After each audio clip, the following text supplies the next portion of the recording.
الحمد لله المبدئ المعيد الغني الحميد بالعفو الواسع والعقاب الشديد من هداه فهو السديد السعيد ومن أضله فهو الطريد البعيد ومن أرشده إلى سبل النجاة ووفقه فهو الرشيد يعلم ما ظهر وما بطن وما خفي وما علن وما هجن وما حسن وهو أقرب إلى الكل من حبل الوريد قسم الخلق قسمين وجعل لهم منزلتين فريق في الجنة وفريق في السعير إن ربك فعال لما يريد اللهم صل على محمد وعلى آل محمد الذي أدى الأمانة وبلغ الرسالة ونصح الأمة وكشف الله به الغمة ونحن على ذلك من الشاهدين إلى يوم نلقاه.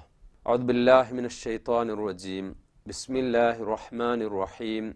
المال والبنون زينة الحياة الدنيا والباقيات الصالحات خير عند ربك ثوابا وخير أملا.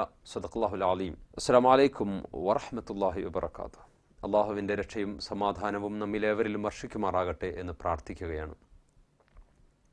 വളരെ പ്രധാനപ്പെട്ട ഒരു വിഷയമാണ് ഞാൻ നിങ്ങളുമായി സംവദിക്കുന്നത്.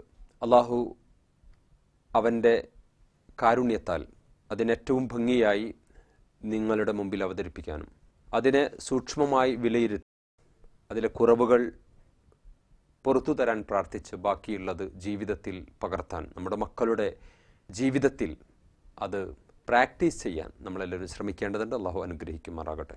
ഒരു കുഞ്ഞിൻ്റെ വളർച്ചയുമായി ബന്ധപ്പെട്ട് ആദ്യത്തെ ഘട്ടം എന്ന് പറയുന്നത് ഉമ്മയുടെ മടിത്തട്ടിലാണ് കുഞ്ഞിൻ്റെ വളർച്ചയുടെ ആദ്യഘട്ടം എന്നായിരുന്നു പണ്ടൊക്കെ പറഞ്ഞിരുന്നത്.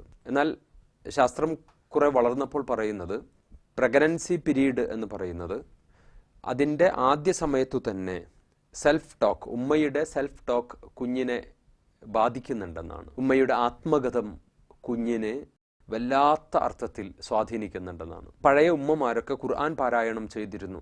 പ്രത്യേകിച്ച് അവർ പറയും, ഈ സമയത്ത് പ്രഗ്നൻ്റായ ഘട്ടത്തിൽ ഖുർആൻ പാരായണം ചെയ്യണം. അത് കുഞ്ഞിനെ എല്ലാ അർത്ഥത്തിലും മാനസികമായ കുഞ്ഞിൻ്റെ വളർച്ചയിൽ വളരെ പ്രധാനപ്പെട്ട ഒരു ഉപകാരം ചെയ്യുന്ന ഒന്നാണ് യഥാർത്ഥത്തിൽ ഉമ്മയുടെ ഖുർആൻ പാരായണം. അതുപോലെ തന്നെ ഈ ഘട്ടത്തിൽ ഉണ്ടാകുന്ന നെഗറ്റീവ് സ്ട്രോക്സ്, ഉപ്പയും ഉമ്മയും അഥവാ ഭാര്യയും ഭർത്താവും തമ്മിൽ പ്രഗ്നൻ്റായിരിക്കുന്ന ഈ ഘട്ടത്തിൽ ഉണ്ടാകുന്ന കോൺഫ്ലിക്റ്റ്, പരസ്പരമുള്ള ഈ വാഗ്വാദങ്ങൾ, തർക്കങ്ങൾ, അതൊക്കെ കുഞ്ഞിനെ നെഗറ്റീവായിട്ട് ബാധിക്കും എന്നാണ്. അപ്പോൾ ഈ ഘട്ടം വളരെ പ്രധാനപ്പെട്ട ഘട്ടമാണ്. പിന്നെ ഇൻഫാൻസി എന്ന് പറയുന്ന ഘട്ടമാണ് രണ്ടാമത്തെ ഘട്ടം. അത് 2 ആഴ്ച, പ്രസവം കഴിഞ്ഞ് 2 ആഴ്ച ഈ ലോകവുമായി കുട്ടി ആദ്യമായി ബന്ധപ്പെടാണ്. പ്രസവിക്കപ്പെട്ടതിൻ്റെ പിറ്റേന്ന് രാത്രി കുഞ്ഞ് നന്നായി കരയുമെന്നാണ്. അതൊരു പ്രകൃതി നിയമമാണ്. അതല്ലാതെ കുഞ്ഞിന് എന്തെങ്കിലും വേദന കൊണ്ടല്ല കുട്ടി വലതത്തൊക്കെ ഉമ്മ കയബനാദമവാക്കിയ എല്ലാ കുഞ്ഞുങ്ങളും ഈ ഭൂമിയിലേക്ക് പിറന്നു വീഴുന്നത് കരഞ്ഞുകൊണ്ടാണ്. നീ മരിച്ചു പോകുമ്പോൾ ചിരിച്ചുകൊണ്ട് പോകാൻ ശ്രമിക്കണം എന്ന് ഒരു കവി വാക്യമുണ്ട്. അപ്പോൾ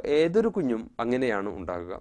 രണ്ടാമത്തെ ഈ ലോകവുമായി, ഈ ഭൂമിയുമായി, അല്ലെങ്കിൽ ഉമ്മയുടെ ഗർഭാശയം എന്ന ലോകത്ത് നിന്ന് പുതിയ ഒരു ലോകത്തേക്കുള്ള ഈ യാത്രയിൽ കുഞ്ഞിനെ അങ്ങേറ്റം സൂക്ഷ്മമായി കുഞ്ഞിനെ നിരീക്ഷിക്കേണ്ടതുണ്ട്. കുഞ്ഞിനെ സ്പർശനം കൊടുക്കേണ്ടതുണ്ട്. ടച്ച് ഹങ്കർ എന്ന് പറയുന്നത് വളരെ പ്രധാനപ്പെട്ട ഒരു ഘട്ടമാണ്. ഒരു വളരെ പ്രധാനപ്പെട്ട ഒരു കാര്യമാണ് ഈ സ്പർശനം എന്ന് പറയുന്നത്. സ്പർശനം മാതാവ് എത്ര കൊടുക്കുന്നോ അതിനനുസരിച്ച് കുഞ്ഞിൻ്റെ എനർജി വർദ്ധിക്കുകയും കുഞ്ഞിന് ആത്മവിശ്വാസം വർദ്ധിക്കുകയും കുഞ്ഞിൻ്റെ വളർച്ചയിൽ അത് ശക്തമായ സ്വാധീനം ചെലുത്തുകയും ചെയ്യും. അർത്ഥത്തിലുള്ള പഠനങ്ങളൊക്കെ നടക്കുന്നുണ്ട്. മൂന്നാമത്തെ ഘട്ടം എന്ന് പറയുന്നത് ബേബിഹുഡാണ്. കുഞ്ഞിൻ്റെ ആ ചെറിയ 2 വയസ്സ് വരെയുള്ള കാലഘട്ടമാണ് ഈ ബേബിഹുഡ് എന്ന് പറയുന്നത്. പിന്നീട് നെക്സ്റ്റ് സ്റ്റേജ് എന്ന് പറയുന്നത് ഏർലി ചൈൽഡ്ഹുഡാണ്. ആദ്യ ബാല്യം എന്ന് പറയുന്ന ഘട്ടം. ഈ ശൈശവഘട്ടം കഴിഞ്ഞ് ഈ ബാല്യഘട്ടത്തിലേക്ക് കടക്കുമ്പോൾ ഏകദേശം 6 വയസ്സ് വരെയാണ് ഏർലി ചൈൽഡ്ഹുഡ് എന്ന് പറയുന്നത്. ഈ 6 വയസ്സ് വരെ അങ്ങേറ്റം ശ്രദ്ധിക്കേണ്ടതുണ്ട്. 3 വയസ്സ് മുതൽ 6 വയസ്സ് വരെ പിതാവ് കൂടെ ഉണ്ടാവണം എന്നാണ് പറയുക. പ്രത്യേകിച്ച് ആൺകുട്ടികളാണെങ്കിൽ ബൈക്കിലൊക്കെ ഇരുത്തി കറങ്ങി പ്രകൃതിയും കാടും പുഴയും പക്ഷികളും മൃഗങ്ങളും അങ്ങനെ ഉപ്പ കുഞ്ഞിനെ വല്ലാതെ ഈ ലോകവുമായി ബന്ധപ്പെടുത്തണം എന്നാണ് പറയുന്നത്. 3 മുതൽ 6 വയസ്സ് വരെയുള്ള ഈ കാലഘട്ടം ഒരുപാട് നിഷേധത്തിൻ്റെ കാലഘട്ടം. ആദ്യത്തെ ഘട്ടം പുഷ്പം പോലെ എന്നാ പറയാം. ഫസ്റ്റ് സ്റ്റേജ് കുട്ടി പുഷ്പം പോലെ, എല്ലാവരും ഉമ്മ വയ്ക്കും, എല്ലാവരും അത് ഒന്ന് വാസനിക്കും പൂക്കളെ കാണുമ്പോൾ. അതുപോലെയാണ് ഫസ്റ്റ് സ്റ്റേജ്. രണ്ടാമത്തെ സ്റ്റേജ് എന്ന് പറയുന്നത് ഈ നിഷേധത്തിൻ്റെതാണ്. ചാടരുതെന്ന് പറഞ്ഞാൽ ചാടും, എടുക്കരുതെന്ന് പറഞ്ഞാൽ എടുക്കും, മിണ്ടാതിരിക്കുമെന്ന് പറഞ്ഞാൽ ഒച്ച വെക്കും. ഇത് ഒരു തരം ബഹളത്തിൻ്റെ ഘട്ടം. പല ഉമ്മമാരും വെറുതെ അവലാതിപ്പെടും, എന്താ എൻ്റെ മോന് ADHD ആണോ അങ്ങനെയൊക്കെയാണ് പറയുക. Attention deficit hyper activity disorder എന്നൊക്കെ പറയുന്ന പ്രശ്നങ്ങളുണ്ട്. അത് സ്വാഭാവികമായിട്ട് ഉണ്ടാകുന്ന, വളരെ അപൂർവമായിട്ടുണ്ടാകുന്ന, ഇപ്പോൾ വ്യാപകമായി ഉണ്ടാകുന്നുണ്ട് എന്ന് അതുമായി ബന്ധപ്പെട്ട പഠനങ്ങളിൽ പറയുന്നുണ്ട്. ഏതായാലും എല്ലാം ADHD ആണെന്ന് കരുതേണ്ടതില്ല. അത് സ്വാഭാവികമായി വരുന്ന കുട്ടികൾക്കുണ്ടാകുന്ന അസുഖങ്ങളിൽ പെട്ടതാണ്. സൈക്കോസമാറ്റിക് ഇൽനെസ് ആണ് പൊതുവെ ഈ അഡോളസൻസ് പീരീഡിൽ. ഇനി നമ്മൾ അടുത്ത സ്റ്റേജിലേക്ക് കടക്കാണ്. ഏർലി ചൈൽഡ്ഹുഡ് കഴിഞ്ഞാൽ പിന്നീട് ചൈൽഡ്ഹുഡാണ്. ചൈൽഡ്ഹുഡ് കഴിഞ്ഞാൽ പിന്നീട് അടുത്ത ഘട്ടം എന്ന് പറയുന്നത് പ്രീ അഡോളസൻസ് പീരീഡ് എന്ന് പറയുന്നത്. Pre adolescence period, puberty period എന്നൊക്കെ പറയും. ഈ ഘട്ടം കുട്ടികളെ സംബന്ധിച്ചിടത്തോളം അത്ര ഒരു ക്രിട്ടിക്കൽ സ്റ്റേജ് ഒന്നല്ല, പക്ഷെ ഏറ്റവും അപകടകരമായ, വളരെ ചെറിയൊരു കാലഘട്ടമാണെങ്കിലും ഏറ്റവും അപകടകരമായ കാലഘട്ടമാണ് യഥാർത്ഥത്തിൽ അഡോളസൻസ് പീരീഡ് എന്ന് പറയുന്ന ഈ കൗമാര കാലഘട്ടം. ആ സമയത്താണ് ഈ സൈക്കോസമാറ്റിക് ഇൽനെസ് അഥവാ മാനസികമായ എന്തെങ്കിലും വിഷമങ്ങൾ ശാരീരികമായ അവസ്ഥയിലേക്ക് വരും. വെറുതെ ഒമിറ്റ് ചെയ്യുക, അല്ലെങ്കിൽ സ്കൂളിൽ പോകാൻ സമയത്ത് വെറുതെ വയറുവേദനിക്കുന്നത് പോലെ തോന്നുക, അതുപോലെ തളർന്നു പോകുക, ഇങ്ങനെയുള്ള ഒരുപാട് പ്രശ്നങ്ങൾ ഒക്കെ അതുമായി ബന്ധപ്പെട്ട പഠനങ്ങൾ പറയുന്നുണ്ട്. ഏതായാലും ഈ അർത്ഥത്തിലുള്ള സങ്കീർണതകളിലേക്കൊന്നും പോകേണ്ടതില്ല. നമ്മൾ ചിന്തിക്കുന്നത് മുഹമ്മദ് സല്ലല്ലാഹു അലൈഹി വസല്ലമ എങ്ങനെയാണ് ഈ അഡോളസൻസ് പീരീഡിൽ കുട്ടികളെ കൈകാര്യം ചെയ്തിരുന്നു എന്നതാണ്, അല്ലെങ്കിൽ ഖുർആൻ എങ്ങനെയാണ് ഈ വിഭാഗത്തെ കൈകാര്യം ചെയ്തിരുന്നത് എന്നതിനെ കുറിച്ചുള്ള ചർച്ചയിലേക്ക് നമ്മൾ ഇൻഷാ അല്ലാഹ് കടക്കുകയാണ്. അഡോളസൻസ് പീരീഡ് എന്ന് പറയുന്ന ഈ ഒരു ടീനേജ് എന്ന് പറയുന്നത് 13 മുതൽ 19 വരെയുള്ള കാലഘട്ടമാണ് പൊതുവെ വിലയിരുത്തപ്പെടുന്നത്. 13, 14, 15, 16, 17, 18, 19 വരെയുള്ള കാലഘട്ടം. ഈ കാലഘട്ടം ജീവിതത്തിലെ വസന്ത കാലഘട്ടം എന്നാണ് പറയുക. പൂക്കളും കായ്കളും കനികളും നിറഞ്ഞ, തേനൂറുന്ന മനോഹരമായ ഒരു കാലഘട്ടമാണ് എല്ലാവരുടെയും ജീവിതത്തിലെ ഈ കാലഘട്ടം. കളികളുടെ, തമാശകളുടെ ഒക്കെ ഇങ്ങനെയുള്ള ഒരു ഘട്ടം ആണെങ്കിൽ പോലും ഒരുപാട് ആത്മസംഘർഷങ്ങളും ഈ കാലഘട്ടത്ത് കുട്ടി അനുഭവിക്കും എന്നതാണ് അതിൻ്റെ പ്രത്യേകത. ഒരുപാട് സ്വപ്നം കാണുന്ന കാലഘട്ടമാണ് ഇത്. സ്വപ്നങ്ങൾ കാണുക, എന്നിട്ട് ആ സ്വപ്നത്തിനനുസരിച്ച് ആകാൻ വേണ്ടി ശ്രമിക്കുക, ഹീറോ ആകാൻ വേണ്ടി ശ്രമിക്കുക, ഞാൻ എല്ലാവരെക്കാളും വലുതാണ് എന്ന് ചിന്തിക്കുക, വെറുതെ സംശയം തോന്നിക്കുക. ചില കുട്ടികളുടെ മാനസികമായിട്ടുള്ള അവസ്ഥ, can I become more beautiful, അല്ലെങ്കിൽ മോർ ആക്റ്റീവ് എന്നൊക്കെയുള്ള ചിന്തയുണ്ടാവുക. ഞാൻ കുറെ കൂടി സ്മാർട്ട് ആകാൻ എനിക്ക് പറ്റുമോ, കുറെ കൂടി എനിക്ക് സൗന്ദര്യം വർദ്ധിപ്പിക്കാൻ പറ്റുമോ, ഞാൻ ആം ഐ നോർമൽ, ഞാൻ നോർമലാണോ, വെറുതെ ചിന്തിക്കുക. മറ്റുള്ള കുട്ടികളിൽ നിന്ന് എന്തെങ്കിലുമൊക്കെ വ്യത്യാസം എനിക്കുണ്ടോ, എനിക്ക് അവരുടെ അത്ര ആകാൻ പറ്റുന്നില്ലേ, അങ്ങനെയൊക്കെയുള്ള സംഘർഷങ്ങൾ. ഹൗ ഡു ഐ ലുക്ക്, എനിക്ക് എന്നെ കാണാൻ എങ്ങനെയുണ്ട്, മറ്റുള്ളവരെ പറയണോ. ഒരു കുട്ടി പറഞ്ഞാൽ മതി, നല്ല ഭംഗിയുള്ള പെൺകുട്ടിയാകട്ടെ ആൺകുട്ടിയാകട്ടെ, ഫ്രണ്ട്സ് ആരെങ്കിലും പറഞ്ഞാൽ മതി, നിന്നെ കാണാൻ ഭംഗിയില്ല, നിന്റെ മൂക്ക് അങ്ങനെയാണ്, നിന്റെ കണ്ണ് ഇങ്ങനെയാണ്, നിനക്ക് ഹൈറ്റ് കുറവാണ്. ഹൈറ്റ് ഒരു വലിയൊരു പ്രശ്നമാണ്. അതുപോലെ തന്നെ ഒരു വീട്ടിലെ ഒരു കൗൺസിലിങ്ങിന് വന്നൊരു കേസ്, വളരെ പ്രധാനപ്പെട്ട ഒരു വിഷയം. ആ കുടുംബം മൊത്തം അസ്വസ്ഥരായിരുന്നു. പ്രശ്നം, ഈ അനുജൻ താത്തയെ തടിച്ച് എന്ന് വിളിക്കുന്ന എന്താണ്, അല്പം വെയിറ്റ് ഉള്ള കുട്ടിയാണ്. ഇതൊന്നും അവർക്ക് സഹിക്കില്ല. സ്വാഭാവികമായി കളിയാക്കുന്നതാണ്. അല്ലെങ്കിൽ തീരെ തടിയില്ലാത്ത കുട്ടികളെ അങ്ങനെ കളിയാക്കുക. എല്ലാവരും എന്താ ഉമ്മ പറയും, ഉപ്പ പറയും. ഒരു കല്യാണത്തിന് ചെന്നാൽ, ഏത് ഫംഗ്ഷൻ ചെന്നാലും എന്താ ചെയ്യുക, എന്തൊക്കെ കൊടുത്തു നോക്കി, തീരെ തടി വെക്കുന്നില്ല. ഇങ്ങനെ ഇത്തരം നെഗറ്റീവായിട്ടുള്ള കാര്യങ്ങൾ കുട്ടിയെ ബാധിക്കുമെന്ന ഒരു ചിന്തയും ഇല്ലാതെയാണ് പലപ്പോഴും മാതാപിതാക്കൾ ഇത്തരം കമൻസ് ഒക്കെ നടത്തുക. ഒരിക്കലും ഉണ്ടാകാൻ പാടില്ല. ആ അർത്ഥത്തിൽ ഗൾഫുകാർ വരുമ്പോൾ പോലും ഞാൻ പൊതുവെ പറയാറുണ്ട്, ഗൾഫിൽ നിന്ന് എല്ലാവരും വരുമ്പോൾ സ്നേഹം പ്രകടിപ്പിക്കുക. അങ്ങനെ നമ്മൾ, ഓ മോനാകെ ക്ഷീണിച്ചു പോയല്ലോ എന്നൊരാൾ പറയുമ്പോൾ അയാളോടുള്ള സ്നേഹം കൊണ്ട് പറയുകയാണെന്ന് അയാൾ ധരിക്കും എന്ന് കരുതിയാണ് ഈ പാവം പറയുന്നത്. ഒരിക്കലും അങ്ങനെ ചെയ്യാൻ പാടില്ല. ഒരാൾ ഗൾഫിൽ നിന്ന് വരുമ്പോൾ അയാൾക്ക് ഒരുപാട് പ്രതീക്ഷ ഉണ്ടാവും, തൻ്റെ നാടിനെയും തൻ്റെ നാട്ടുകാരെയും മാതാപിതാക്കളെയും. അപ്പോൾ എല്ലാവരും കാണുന്നവർ തീരെ ഭംഗിയൊക്കെ പോയല്ലോ, തലയിലെ മുടിയൊക്കെ പോയല്ലോ, ഇങ്ങനെ ഇത്ര നെഗറ്റീവായിട്ട് ചിന്തിക്കുന്ന ഒരു വിഭാഗം ലോകത്ത് മലയാളികൾ മാത്രമേ ഉള്ളൂ. അമേരിക്കക്കാർ പരസ്പരം കാണുമ്പോൾ ഹൗ ആർ യു എന്ന് ചോദിച്ചാൽ ഫൈൻ, ഗുഡ്, നൈസ് എന്നൊക്കെ പറയാം. അതുപോലെ ഉറുദുവിൽ അല്ലെങ്കിൽ ഹിന്ദിയിൽ കൈസ എന്ന് ചോദിച്ചാൽ ടിക് എന്നാണ് അവരുടെ പ്രതികരണം ഉണ്ടാവുക. തമിഴിലായാലും അല്ലെങ്കിൽ അറബികൾ കൈഫൽ ഹാൽ, അൽഹംദുലില്ലാ, മാഷാ അല്ലാ, ബാറക്കല്ലാ. എന്നാൽ മലയാളി മാത്രം എന്താ അബൂക്കർക്ക വിശേഷം എന്ന് ചോദിച്ച ഉടനെ പറയും, എന്ത് വിശേഷം മോനെ, ഇങ്ങനെ പോണു. ഇത്ര നെഗറ്റീവായിട്ട് പ്രതികരിക്കുന്ന വേറെ ജീവികളെ നമുക്ക് കാണാൻ സാധിക്കുകയില്ല. അങ്ങനെ ഉണ്ടാവാൻ പാടില്ല. കുട്ടികളുടെ കുറവുകൾ, ബി പോസിറ്റീവ് നമ്മൾ പറയാറുണ്ട്. എല്ലാ വിഷയത്തിലും അങ്ങനെ തന്നെ നമ്മൾ വേണ്ടത്. നമ്മുടെ ഉപ്പയുടെ മുഖത്ത് നോക്കി, ഉമ്മയുടെ മുഖത്ത് നോക്കി, അവർക്കുണ്ടാകാം ചിലപ്പോൾ ഭംഗി പോയിട്ടുണ്ടാകാം, ചിലപ്പോൾ വെയിറ്റ് കുറഞ്ഞിട്ടുണ്ടാകാം, ഹൈറ്റ് കുറവായിരിക്കാം. അതൊന്നും നമ്മൾ പ്രത്യേകമായിട്ട് എടുത്തു പറയേണ്ട കാര്യമല്ല. 3 പെൺമക്കളായിട്ട് ഒരു ഭാര്യയും ഭർത്താവും കൂടെ നടന്നു വരികയാണ്. അപ്പോൾ 3 പെൺകുട്ടികളാണ് അല്ലേ, ആ ചോദ്യം എന്തിനു വേണ്ടിയാണ്? ആ ചോദ്യം മറ്റുള്ളവർക്കുണ്ടാക്കുന്ന മാനസികമായിട്ടുള്ള വ്യഥയും കഷ്ടവും. കവി അയ്യപ്പൻ്റെ ഒരു വചനമുണ്ട്, വീടില്ലാത്തവനോട് വീടിനൊരു പേരിടാനും മക്കളില്ലാത്തവനോട് കുട്ടിക്കൊരു പേരിടാനും പറയവെ കൂട്ടുകാര, അവ രണ്ടുമില്ലാത്തൊരുവന്റെ നെഞ്ചിലെത്തി നീ കണ്ടുപോകുന്നു. അപ്പം ഈ കൗമാര സംഘർഷത്തിൽ ഈ കാലഘട്ടത്തിൽ ആ കുട്ടിയുടെ മനസ്സ് നമുക്ക് വായിക്കാൻ സാധിക്കേണ്ടതുണ്ട്. പ്രവാചകൻ മുഹമ്മദ് സല്ലല്ലാഹു അലൈഹി വസല്ലമയോട് ഒരു കുമാരൻ വന്നിട്ട് പറയുന്നുണ്ട്, ഞാൻ പ്രവാചകരെ അങ്ങയിൽ വിശ്വസിക്കാം, പക്ഷേ എനിക്ക് പെർമിഷൻ തരണം, വ്യഭിചരിക്കാനുള്ള പെർമിഷൻ തരണം. റസൂൽ എന്താണ് പറഞ്ഞത്? യെസ് ബട്ട് എന്നാണ് സൈക്കോളജിന് പറയാം. ആദ്യം തന്നെ യെസ് എന്നാണ് പറയുന്നത്, നോ.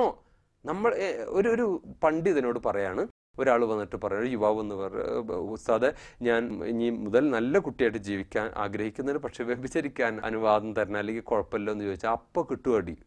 എടാ ഹറാമി എന്നൊക്കെ ഉള്ള രൂപത്തിൽ, അല്ലെങ്കിൽ ഹിമാറെ എന്നൊക്കെ ഉള്ള രൂപത്തിൽ പ്രതികരിക്കും. ഇങ്ങനെ നെഗറ്റീവായിട്ട് ഒരിക്കലും പ്രതികരിക്കാൻ പാടില്ല. പ്രവാചകൻ എല്ലാ കുട്ടികളെയും ആ അർത്ഥത്തിലാണ് പ്രവാചകൻ കണ്ടത്. എല്ലാവരോടും പുഞ്ചിരിച്ചിട്ടാണ് പ്രവാചകൻ സംവദിച്ചത്. പ്രവാചകനെ കുറിച്ചുള്ള ഒരു ഖുർആനിലെ അള്ളാഹുവിൻ്റെ ഒരു പ്രസ്താവന എനിക്ക് വളരെ ആകർഷണം തോന്നിയിട്ടുണ്ട്. ഇന്നാ അർസൽനാക ഷാഹിദൻ വമുബശ്ശിറൻ വനദീറൻ വദാഇയൻ ഇലല്ലാഹി വസിറാജൻ മുനീറ. പ്രവാചകൻ കത്തുന്ന ഒരു വിളക്കാണ് എന്നാണ് അള്ളാഹു റബ്ബുൽ ഇസ്സത്ത് പറയുന്നത്. അങ്ങനെ നമുക്കൊക്കെ കത്തുന്ന ഒരു വിളക്കാവാൻ സാധിച്ചാൽ മറ്റുള്ളവരെയൊക്കെ, പ്രത്യേകിച്ച് നമ്മുടെ മക്കളെ, ഞാൻ പറയുന്നത് നാട്ടുകാരുടെ മക്കളെക്കുറിച്ചോ അല്ലെങ്കിൽ നമ്മുടെ ടോട്ടൽ ലൈഫിനെ കുറിച്ചോ അല്ല, മിനിമം എൻ്റെ കുട്ടിയോടെങ്കിലും ഞാൻ പുഞ്ചിരിയോടുകൂടി സമീപിക്കാൻ ശ്രദ്ധിക്കേണ്ടതുണ്ട്. എൻ്റെ കൗൺസിലിംഗ് സെൻറ്ററിൽ വന്ന മറ്റൊരു കേസ് ഇതാണ്. ഒരു ഭാര്യയും ഭർത്താവും തമ്മിലുള്ള ഭയങ്കര ഒരു ഇഷ്യൂ. അത് നല്ല ഒരു ഫാമിലി, ഒരുപാട് സമ്പത്തും സൗകര്യങ്ങളൊക്കെ ഉണ്ട്. ഈ ഭാര്യ പറയുന്നൊരു പ്രശ്നം, എൻ്റെ ഭർത്താവിന് എന്നോട് ഇഷ്ടമല്ല, അയാൾ എന്നെ നോക്കി ചിരിക്കുന്നില്ല, എത്രയോ കാലമായി അയാൾ എന്നെ നോക്കി ചിരിച്ചിട്ട്, ഇതാണ് പ്രശ്നം. അപ്പം ഞാൻ ചോദിച്ചു, നിങ്ങൾ അവരെ നോക്കി ചിരിക്കാറുണ്ടോയെന്ന് ഈ പെണ്ണിനോട് ചോദിച്ചു, നിങ്ങൾ അവരെ നോക്കി ചിരിക്കാറുണ്ടോ? അപ്പോൾ പറഞ്ഞു, എങ്ങനെ എനിക്ക് ചിരി വരും, അയാൾ ഇങ്ങനെ മുഖം വീർപ്പിച്ചു വന്നാൽ ഞാൻ എങ്ങനെ ചിരിക്കും? അപ്പം ഞാൻ പറഞ്ഞു, ഭർത്താവ് ചെയ്ത അതേ തെറ്റ് തന്നെ നിങ്ങളും ചെയ്യുന്നത്. ഭർത്താവിനോട് ചോദിച്ചാൽ ഭർത്താവ് പറയാ, ഇവൾ എന്നോട് ചിരിച്ചിട്ട് 1.5 വർഷമായി. അപ്പോൾ ഇവിടെ ഞാനാണ്, ഐ ആം ദ കോസ് എന്ന് നമ്മൾ മനസ്സിലാക്കണം. ആദ്യ മനുഷ്യൻ്റെ ആദ്യ വാക്ക് ഐ ആം ദ കോസ് എന്നാണ്.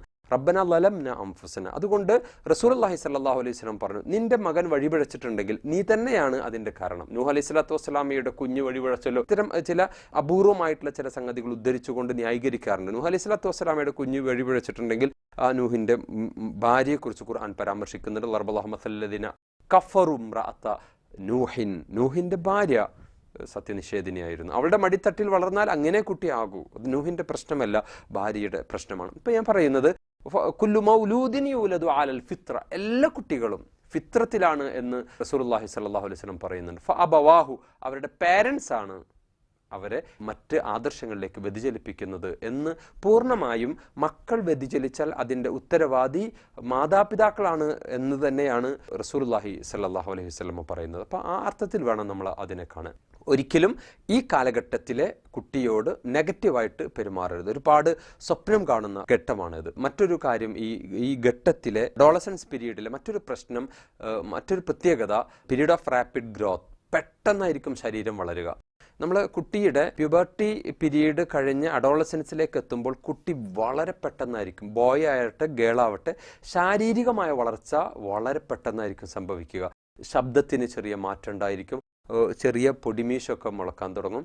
അതുപോലെ ബോയ് സ്ട്രക്ചറൽ ചില ചേഞ്ചസ് ഉണ്ടാകും. അത് ആൺകുട്ടിക്കും പെൺകുട്ടിക്കും ഒക്കെ ഉണ്ടാകും. ഈ സമയത്തുണ്ടാകുന്ന സ്ത്രീയുടെ പീരീഡ്സുമായി ബന്ധപ്പെട്ട ചാക്രികത, അതുണ്ടാകുന്ന ടെൻഷൻ, ബോയ്ക്കുണ്ടാകുന്ന ചില പ്രശ്നങ്ങൾ, ഇതൊക്കെ അവരുടെ ആ യുവത്വത്തിലേക്ക് കടക്കുമ്പോൾ, കൗമാരഘട്ടത്തിലാണ് ഇത്തരം പുരുഷ സംബന്ധിയായ സെക്ച്വൽ ഹോർമോൺ കൂടുതൽ ഉണ്ടാകുന്ന ഒരു ഘട്ടമാണ്. ഈ അഡോളസൻസ് പീരീഡിൻ്റെ ഒരു പ്രത്യേകത പറയുന്നത് ശരീരത്തെ ഒരു ആഘോഷമാക്കി മാറ്റുന്ന കാലം എന്നാണ്. ശരീരമായിരിക്കും ആ കുട്ടികൾ ഏറ്റവും കൂടുതൽ.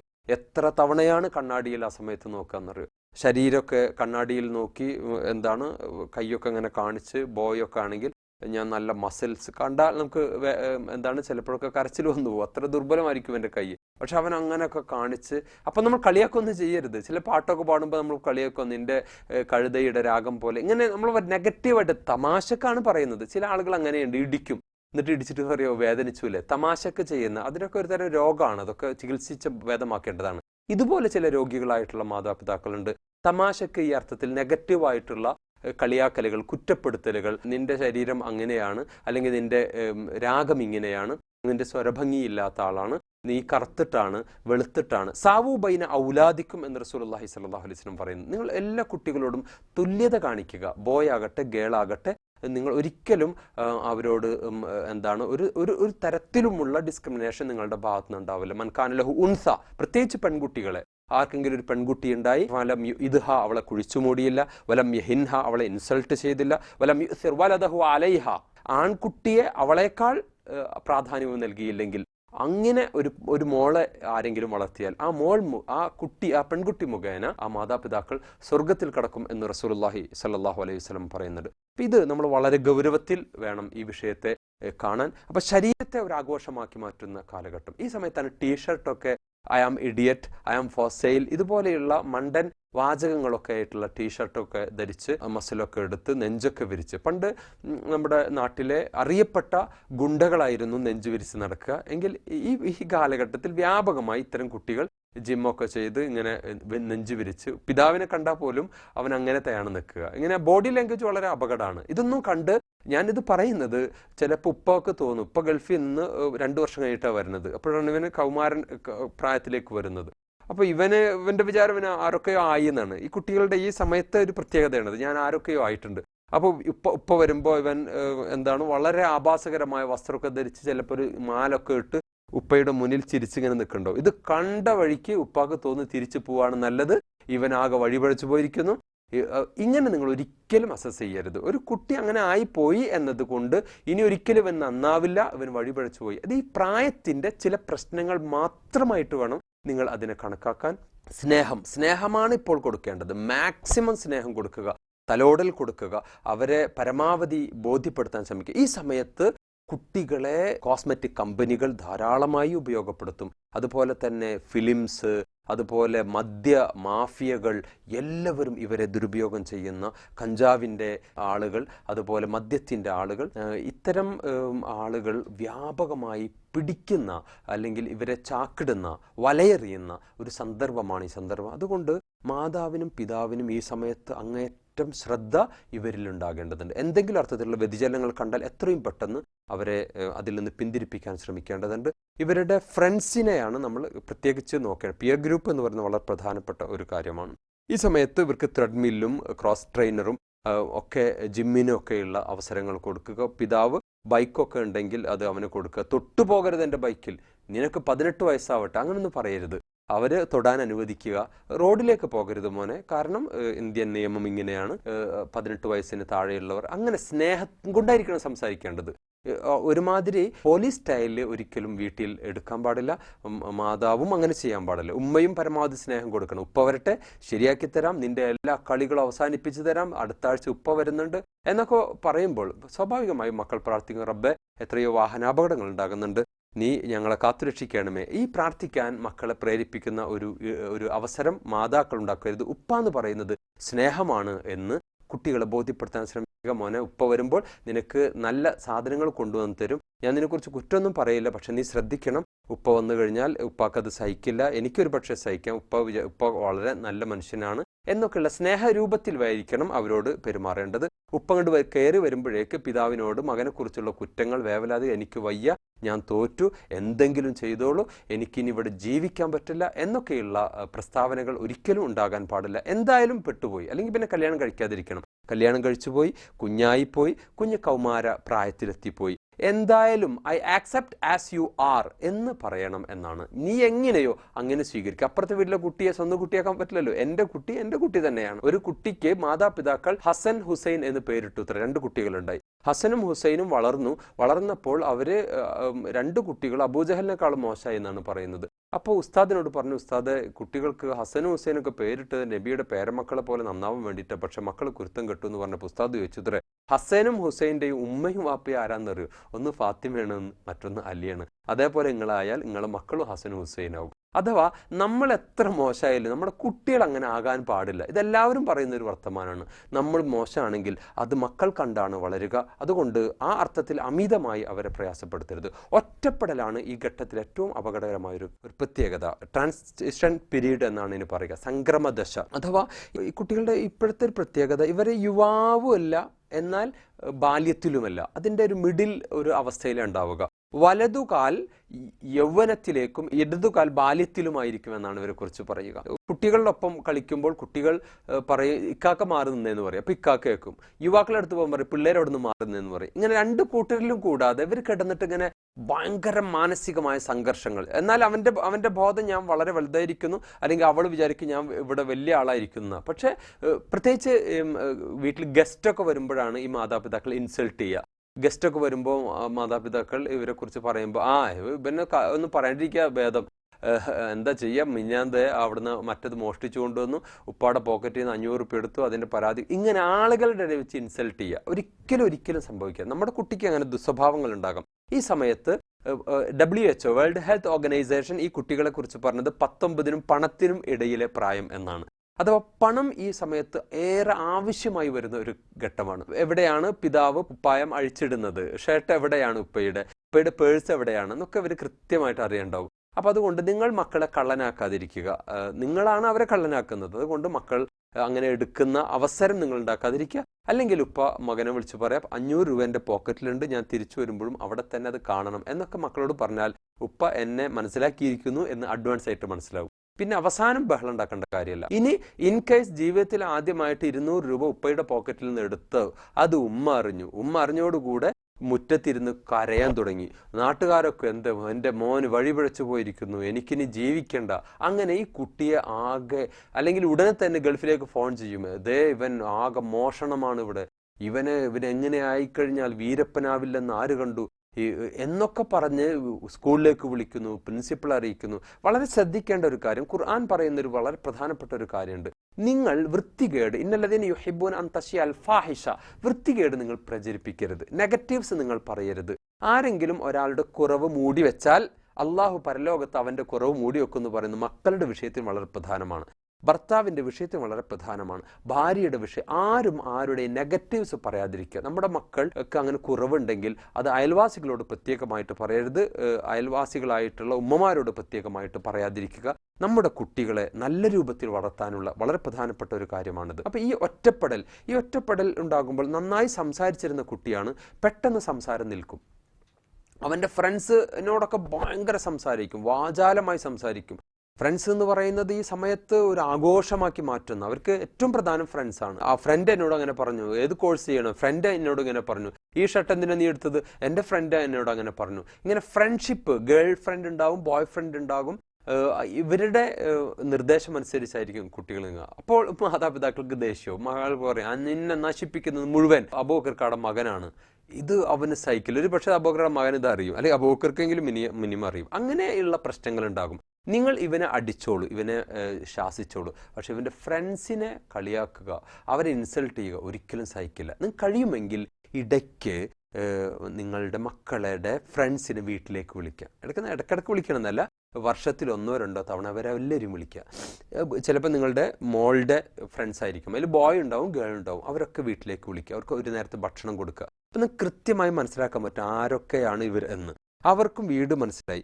പിന്നെ നമുക്ക് എന്തുണ്ടെങ്കിലും ഓരോ കുട്ടിയുടെയും നേച്ചർ, ആ കുട്ടിയുടെ പിതാവ്, ആ കുട്ടിയുടെ വീട് ഒക്കെ നമുക്ക് മനസ്സിലായാൽ കൃത്യമായിട്ട് നമുക്ക് അവരെ ഐഡൻറ്റിഫൈ ചെയ്യാൻ പറ്റും. പലപ്പോഴും ഇപ്പോൾ ഞാൻ ഒരു +2 അധ്യാപകൻ കൂടിയാണ്, എനിക്കറിയാം അവിടെ പലപ്പോഴും ബോയും ഗേളും തമ്മിലുള്ള ഇഷ്ടവും സ്നേഹവും പരസ്പരം ഫോൺ വിളിക്കലൊക്കെ ഉണ്ടാവും. ഇത് വീട്ടിൽ മാതാപിതാക്കൾ പ്രത്യേകിച്ച് ഇന്നത്തെ കാലഘട്ടത്തിൽ ശ്രദ്ധിക്കും. അപ്പോൾ ഇവൻ നിരന്തരമായ ഒരാൾക്ക് ഫോൺ ചെയ്തുകൊണ്ടിരിക്കുന്നു. ആരാണ് ഇത്? എന്താണ്, ക്ലാസ്സിലെ ഒരു പെൺകുട്ടിയാണ്. ഉടനെ ആ പെൺകുട്ടിയെക്കുറിച്ച് തെറ്റായിട്ടുള്ള ധാരണ വരുന്നു. അങ്ങനെ ആ പെൺകുട്ടിയുടെ ഉമ്മയ്ക്ക് വിളിക്കുന്നു, ഉപ്പയോട് പറയുന്നു എൻ്റെ മോനും നിങ്ങളുടെ മകളും തമ്മിൽ ഭയങ്കര പ്രണയത്തിലാണ്. ഇത് കേൾക്കുന്നതോടുകൂടി അവർക്കാണെങ്കിൽ ഒരിക്കലും സഹിക്കാൻ പറ്റില്ല. അത് അവളെ വിളിച്ചു ചോദിക്കുന്നു നിനക്ക് പ്രണയമാണോ? ആ കുട്ടി ഒരു പ്രണയമല്ല, അത് സ്വാഭാവികമായി ഒരു ഫ്രണ്ട്ഷിപ്പ്.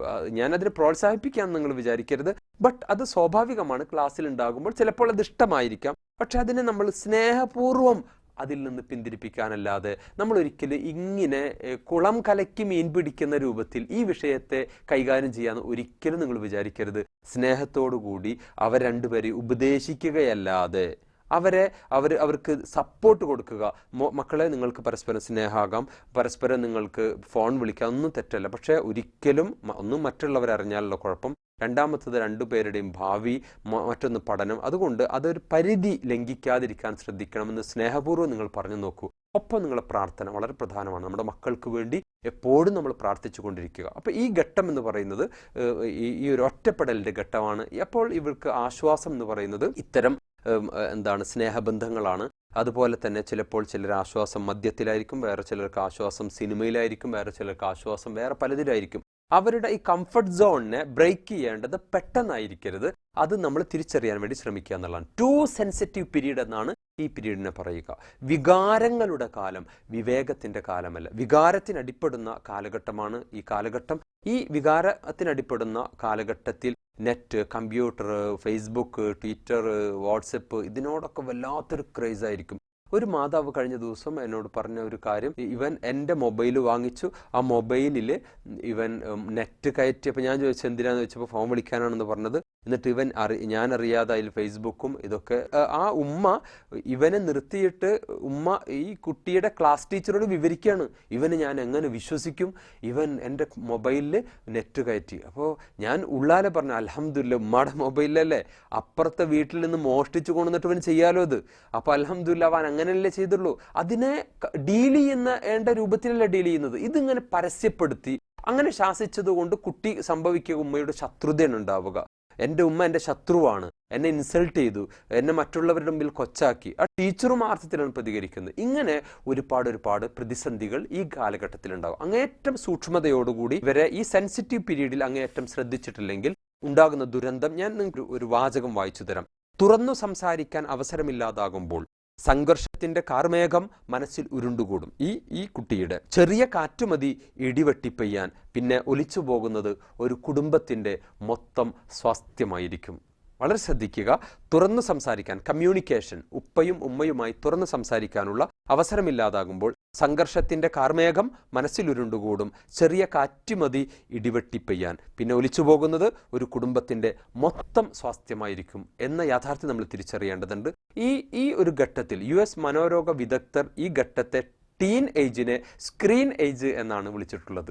സ്ക്രീൻ എന്ന് പറയുന്നത് കമ്പ്യൂട്ടർ ആവട്ടെ, മൊബൈൽ ആകട്ടെ, സ്ക്രീനിനെ വല്ലാതെ ആദരിക്കുകയല്ല, സ്നേഹിക്കുകയല്ല, ആരാധിക്കുന്ന, ഫേസ്ബുക്കും അതുപോലെ സെൽഫിയൊക്കെ എടുത്ത് അതിലിട്ട്, അതുപോലെ ഇങ്ങനെ അതൊരു ഭയങ്കര, സ്കൂൾ വിട്ട് വന്നാൽ മതി, അല്ലെങ്കിൽ ഈ രണ്ടു സമയത്ത് സൈബർ ദാഹം ഉണ്ടാകുമെന്നാണ്.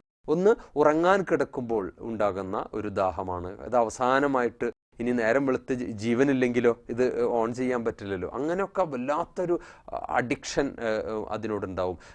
US മനോരോഗ വിദഗ്ധർ പറയുന്നത് 8-ൽ 1 കുട്ടി അമേരിക്കയിലൊക്കെ ഈ ഡി അഡിക്ഷൻ സെന്ററുകളിൽ, ഈ നെറ്റ് ഡി അഡിക്ഷൻ സെന്ററുകളിൽ അഭയം തേടുന്നുണ്ടെന്നാണ്. 2 മണിക്കൂർ തുടർച്ചയായിട്ട് നെറ്റ് ഉപയോഗിക്കുന്നവർക്ക് ഈ മനോരോഗം ഉണ്ടാകാൻ സാധ്യതയുണ്ടെന്നാണ് അവരുടെ ഒരു കണക്ക് പറയുന്നത്. 94 മിനിറ്റാണ് മെസ്സേജ് കൈമാറാൻ വേണ്ടി ഇവർ ഒരു ദിവസം ഉപയോഗിക്കുന്നത്.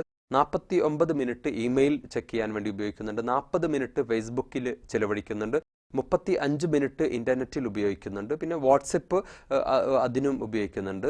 ഒരു ഫിലിം ആക്ടർ ജയസൂര്യയാണെന്ന് തോന്നുന്നു, അദ്ദേഹം പറഞ്ഞ ഒരു കാര്യമുണ്ട്. എനിക്ക് തീരെ സമയമില്ലാത്തൊരവസ്ഥ, ഫ്രണ്ട്സിനോടോ അല്ലെങ്കിൽ മാതാപിതാക്കളോടോ എൻ്റെ ഭാര്യയോടോ കുട്ടിയോടോ പോലും സംസാരിക്കാൻ പറ്റാത്തൊരവസ്ഥയിൽ ഞാൻ ആലോചിച്ച് എന്ത് പറ്റി എനിക്കെന്ന്. അവസാനം എനിക്ക് മനസ്സിലായി വില്ലൻ വാട്സപ്പാണ്. ഞാൻ അത് അക്കൗണ്ട് ഡിലീറ്റ് ചെയ്തു. അതുകൊണ്ട് ഇത്തരം പുതിയ ആപ്പുകൾ നമ്മെ ആപ്പിലാക്കാതിരിക്കാൻ ശ്രദ്ധിക്കുക എന്ന് വളരെ മനോഹരമായിട്ട് അദ്ദേഹം പറഞ്ഞു. ഇതുപോലെ വേറൊരു ആക്ട്രസിൻ്റെ, ഒരു ഫേമസ് ആക്ട്രസ് ആണ്, അവർ ഭാവനയാണെന്ന് തോന്നുന്നു, അവർ പറഞ്ഞത് ഫേസ്ബുക്ക് എൻ്റെ ഒരു ചെറിയ ഇടിയപ്പം ഉണ്ടാക്കി കഴിഞ്ഞാൽ ഉടനെ തന്നെ അതിൽ അപ്ലോഡ് ചെയ്ത് പോസ്റ്റ് ചെയ്ത് അതിൻ്റെ കമൻസ് വായിച്ച് ആരൊക്കെ ഷെയർ ചെയ്തു നോക്കി, എത്ര ലൈക്സ് കിട്ടിയെന്ന് നോക്കി, ഇങ്ങനെ ഞാൻ സമയം നശിപ്പിച്ചിരുന്നു. ഞാൻ അത് എൻ്റെ അക്കൗണ്ട് ഞാൻ ഡിലീറ്റ് ചെയ്ത് കളഞ്ഞു. ഞാൻ ഇവരെ ഉദ്ധരിക്കുന്നത് എന്താണെന്ന് വെച്ച് കഴിഞ്ഞാൽ ഇവർ ആ ലോകത്തുള്ളവരാണ്. അവർ പോലും അതിൻ്റെ ആഘാതം തിരിച്ചറിഞ്ഞ് തിരിച്ചു വരികയും അവർ നോർമൽ പേഴ്സണെ പോലെ ജീവിക്കാൻ ശ്രമിക്കുകയും ചെയ്യുന്നു. സോഷ്യൽ നെറ്റ്വർക്ക്, ഇത്തരം സോഷ്യൽ മീഡിയകൾ ഉപയോഗിച്ചാണ് അറബ് സ്പ്രിംഗ് പോലുള്ള ഐതിഹാസികമായ വിപ്ലവങ്ങൾ ഉണ്ടാക്കിയിട്ടുള്ളത് എന്നത് മറന്നുകൊണ്ടല്ല ഞാൻ ഈ പറയുന്നത്. പക്ഷെ എല്ലാത്തിലും ഒരു ലിമിറ്റ് വെച്ചിട്ടില്ലെങ്കിൽ ഉണ്ടാകുന്ന വളരെ ഗുരുതരമായ അവസ്ഥ. ഒരു TV ഒരു വർഷം കാണുമ്പോഴേക്ക് ഒരു കുട്ടി 18,000 കൊലപാതകം കാണുന്നുണ്ട് എന്നാണ്. 20,000-ഓളം റേപ്പ് സീൻ കാണുന്നുണ്ടെന്നാണ് ഒരു കുട്ടി. നമ്മൾ കാണുന്ന പ്രോഗ്രാമുകൾ, നമ്മൾ കാണുന്ന മൂവീസ്, അതൊക്കെ കുട്ടികളെ വളരെ ഗുരുതരമായ വിപത്തിൽ പെടുത്തുന്നുണ്ടെന്നാണ്. തൊടുപുഴയിലെ സെൻറ് മേരീസ് സ്കൂളിൽ, LP സ്കൂളിൽ ഒരു കൊലപാതകം നടന്നു.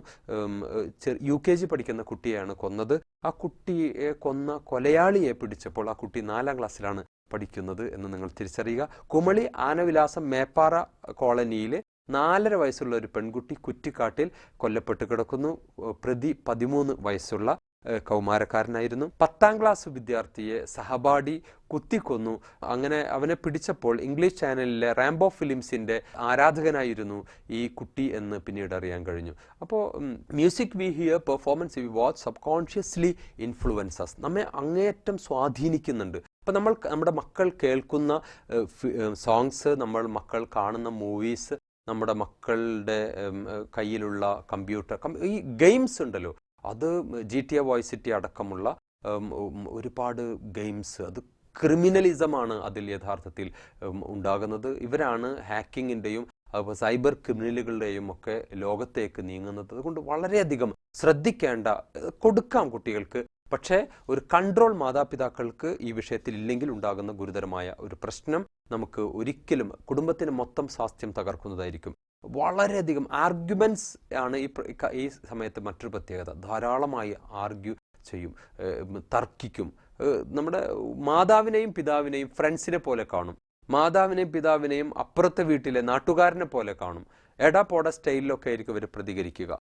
ഈ ഒരു തർക്കം, മാതാപിതാക്കൾ തർക്കിച്ച് അവനെ തോൽപ്പിക്കാൻ ശ്രമിച്ചാൽ ഉണ്ടാകുന്ന അതിനേക്കാൾ വലിയ ദുരന്തമായിരിക്കും. ചിലപ്പോൾ പിതാവിനെ ഇവൻ കയറി തല്ലിയെന്ന് വന്നേക്കാം, ചിലപ്പോൾ മാതാവിന് അടി കൊടുത്തെന്ന് സംഭവിച്ചേക്കാം. അപ്പോൾ അതുകൊണ്ട് തർക്കങ്ങൾക്കും അതുപോലെ തന്നെ ബഹളങ്ങൾക്കും വഗ്ളുൽ മിൻ സൗത്തിക്, നിങ്ങൾ ശബ്ദം താഴ്ത്തുക.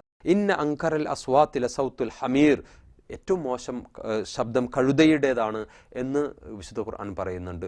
ഒരുപാട് ഫ്രീഡം ഈ സമയത്ത് ഇവർ ആഗ്രഹിക്കും.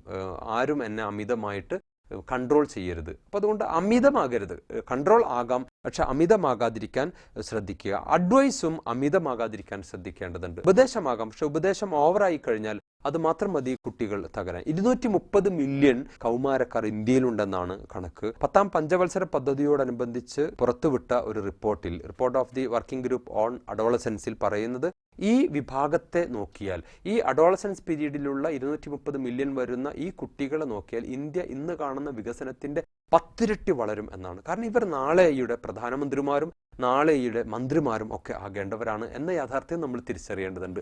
ഇനി റസൂലുള്ളാഹി സ്വല്ലല്ലാഹു അലൈഹി വസല്ലമ ഈ അഡോളസൻസിലെ ഉള്ള കുട്ടികളോട് എങ്ങനെയാണ് പെരുമാറിയത് എന്ന് നമ്മൾ അറിയുമ്പോഴാണ് നമ്മൾ ഞെട്ടിപ്പോകുന്നത്. എന്നെ അത്ഭുതപ്പെടുത്തിയ ഒരു കാര്യം, ഒന്ന്, ഇസ്ലാം സ്വീകരിച്ച ആദ്യത്തെ കുട്ടികളിൽ ഒരു കുട്ടി 10 വയസ്സുള്ള അലിയായിരുന്നു. ഒരു കുട്ടി വരെയാണ്. മഹാനായ കാർലൈൽ ഈ രംഗം ഇങ്ങനെ രേഖപ്പെടുത്തുന്നുണ്ട്. That small hand join to the large and change the course of history എന്ന്. അഥവാ ആ കൊച്ചു കൈ, 10 വയസ്സുള്ള ഒരു കുട്ടിയെ നിങ്ങളുടെ വീട്ടിലെ 10 വയസ്സുകാരനെ നിങ്ങൾ സങ്കല്പിക്കുക. മുഹമ്മദ് സല്ലല്ലാഹു അലൈഹി വസല്ലമ വീട്ടിൽ വരികയാണ്. തന്റെ കുടുംബക്കാർ അന്തിർ അശ്വറത്തക്കൽ അഖ്റബി എന്ന് ഖുർആനിൽ ആയത്തിറങ്ങി. എല്ലാവരും ഒരുമിച്ച് കൂട്ടിയിട്ട് ഇസ്ലാമിനെ അവർക്ക് മുമ്പിൽ വിശദീകരിച്ചു കൊടുത്തു. അപ്പോൾ ആരുമില്ല പ്രവാചകനെ സപ്പോർട്ട് ചെയ്യാൻ. അപ്പോൾ 10 വയസ്സുള്ള ഒരു കുട്ടി വരികയാണ്. നമ്മളൊന്ന് സങ്കല്പിച്ച് നോക്കുക, 10 വയസ്സുള്ള കുട്ടിയെ നമ്മൾ അവഗണിക്കില്ലേ? നീ പോയിരിക്കട അവിടുന്ന്, അല്ലെങ്കിൽ നിന്നെ എന്തിനു കൊള്ളാം, ഈ 10 വയസ്സുള്ള കുട്ടി ഇന്ന് കളി തമാശ അല്ലത് എന്ന് ഒക്കെ പറയില്ലേ? പക്ഷെ റസൂല് ആ 10 വയസ്സുകാരനെ change the course of history എന്നാണ്. ആ കുട്ടിയും ഇദ്ദേഹവും കൂടെ ചരിത്രത്തിന്റെ ഗതി തന്നെ മാറ്റിമറിച്ചു എന്നാണ് കാർലൈൽ അതിനെക്കുറിച്ച് രേഖപ്പെടുത്തുന്നത്. 10 വയസ്സുകാരനെ പോലും നമ്മൾ അവഗണിക്കുക. 13 വയസ്സൊന്നും ആവണ്ട, 10 വയസ്സുകാരന് അവൻ്റെതായിട്ടുള്ള ചിന്തയുണ്ടെന്ന് തിരിച്ചറിയുക. പ്രത്യേകിച്ച് ഇപ്പോഴത്തെ കാലഘട്ടത്തിലെ കുട്ടികൾ എന്ന് പറയുന്നത് നമ്മളെക്കാൾ IQ കൂടുതലുള്ള കുട്ടികളാണ് അവർ എന്ന യാഥാർത്ഥ്യം നമ്മൾ തിരിച്ചറിയേണ്ടതാണ്. ഒരു കുട്ടിയല്ലേ, നീ കുട്ടിയല്ലേ എന്ന് അവനെ പറഞ്ഞ് അവനെ ഇൻസൾട്ട് ചെയ്യുകയും കുട്ടിയാക്കുകയും ചെയ്യരുത്.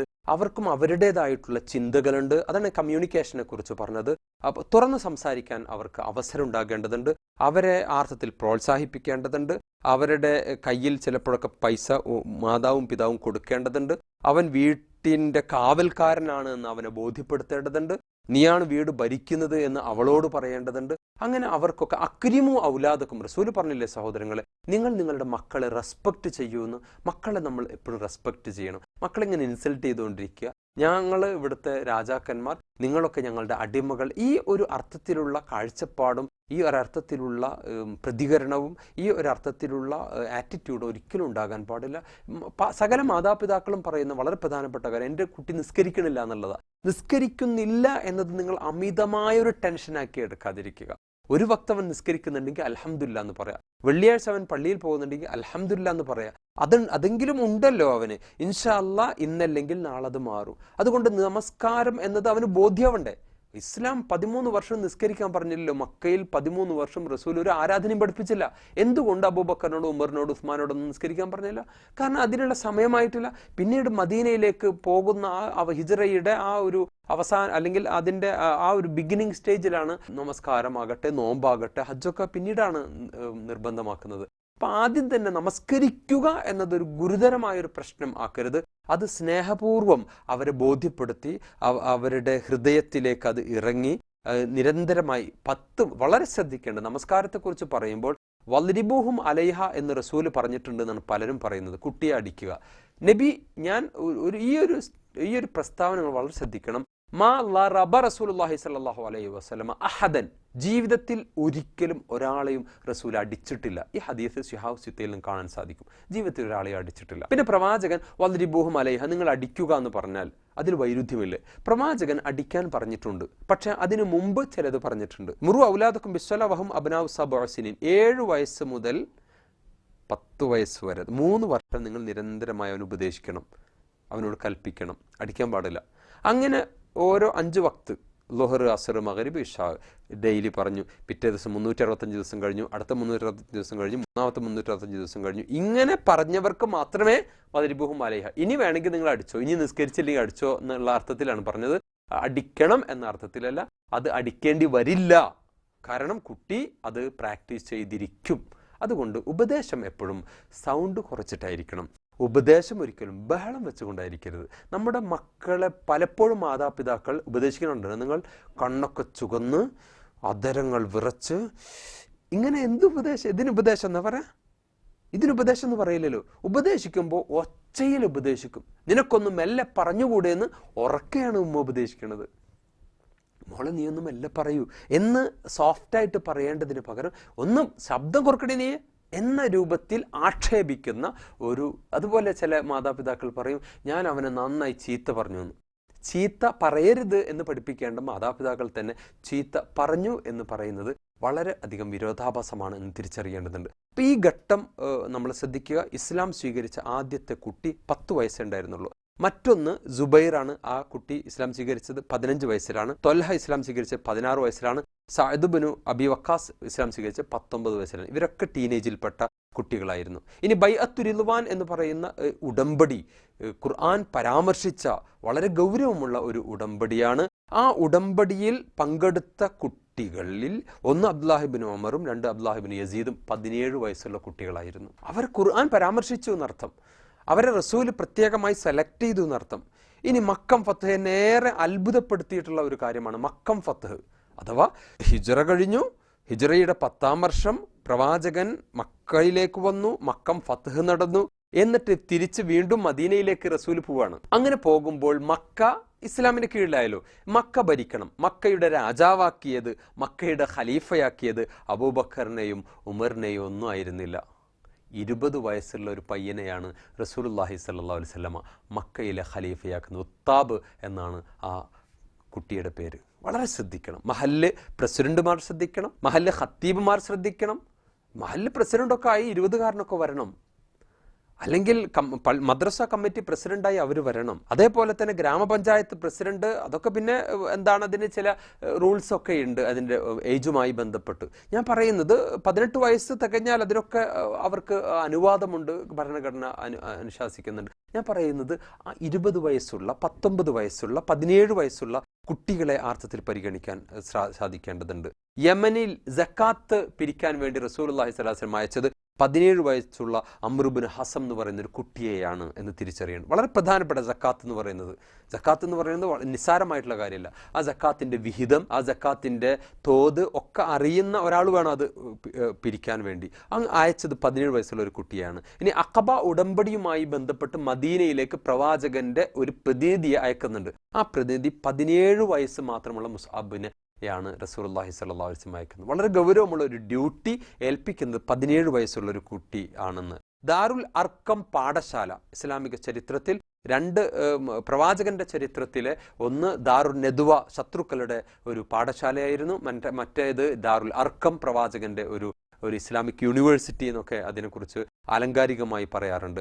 ആ അർക്കമിൻ്റെ പാഠശാലയിലെ മുഖ്യ പാഠശാലയിലെ നടത്തിപ്പുകാരിൽ ഒരാൾ അർക്കം എന്ന പേരുള്ള 16കാരനായിരുന്നു എന്ന് മനസ്സിലാക്കേണ്ടതുണ്ട്. ബദറിൽ പ്രവാചകനോടൊപ്പം പങ്കെടുത്ത് അബൂജഹൽ എല്ലാവരും കേട്ടൊരു പേരാണ്. പ്രവാചകൻ അത്രമേൽ തലവേദനയുണ്ടാക്കിയ ഇസ്ലാമിൻ്റെ ശത്രു, ആ ശത്രുവിനെ കൈകാര്യം ചെയ്തത് 16 വയസ്സുള്ള മുആദ് എന്ന് പറയുന്ന കുട്ടിയാണ് എന്ന് തിരിച്ചറിയേണ്ടതുണ്ട്. ഇനി ഏറ്റവും രസകരമായൊരു കാര്യം, റസൂലുള്ളാഹി സ്വല്ലല്ലാഹു അലൈഹി വസല്ലമ അവസാനമായി നബിയുടെ മരണത്തിന് തൊട്ട് മുമ്പ് ഒരു സൈന്യത്തെ നിയോഗിച്ചു. ആ സൈന്യത്തിൻ്റെ ലീഡർ, ആ സൈന്യത്തിൻ്റെ സൈന്യാധിപനാക്കി പ്രവാചകൻ നിയോഗിച്ചത് ഈ അബൂബക്കറിനെയോ ഉമറിനെയോ ഉസ്മാനെയോ അലിയെ ആരെയല്ല, 18 വയസ്സ് മാത്രം പ്രായമുള്ള ഉസാമയെയാണ്. ഒന്ന് ആലോചിച്ച് നോക്കി നിങ്ങൾ.